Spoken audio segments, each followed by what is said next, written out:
Welcome to our episode of This Old Ship. I'm your host, Ron Frankowski. Today we'll be getting paint and primer all over in our hair and in our nose. My name's Ron Frankowski.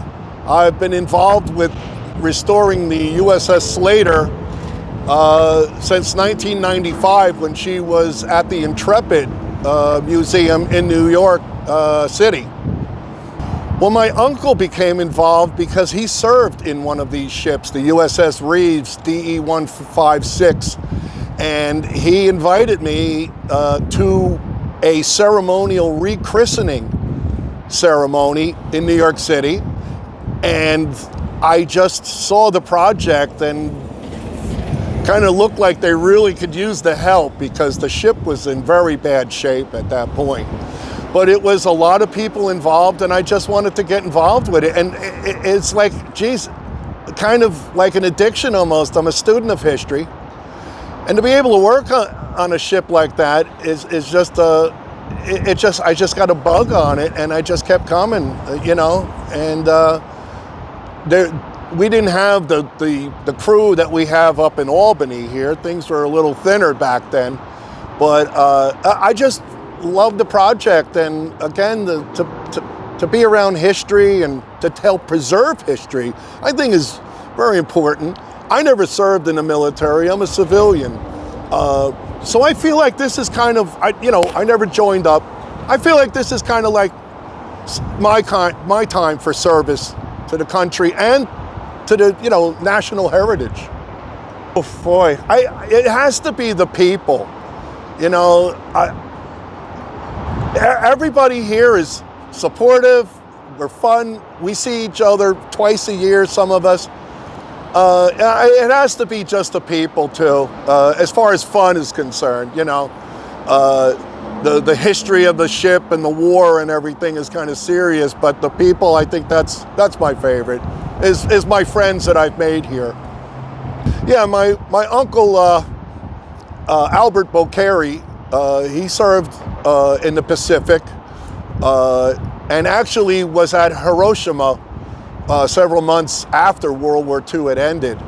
And again, I'm a student of history and specifically World War II.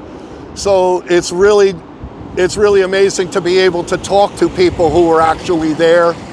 All my uncles, with the exception of one who was in the Army, all my uncles, my dad served 14 years. They were all in the Navy. And I grew up in a house painted battleship gray. It's just kind of in my blood from my parents, and my uncles. I have no idea, and especially my girlfriend, she has no idea. No, it's fun, and I don't know, I just get excited about seeing the ship. Like I said in the beginning, it was just rust. And now to see the ship in such great shape, the sense of accomplishment, not only for myself, but for the rest of the people that have worked here. I walk around this ship and there's volunteers who've passed on. Their names are, placed on bunk straps to memorialize them. And I see old friends. So I keep coming back because I've been with the project, and it just, it took on a life of its own. And now to see her in such great shape, it's just amazing. It's like, looking at a road map. It's really been a long road, but I'm so proud of what everyone else has done and what I've helped to contribute to make.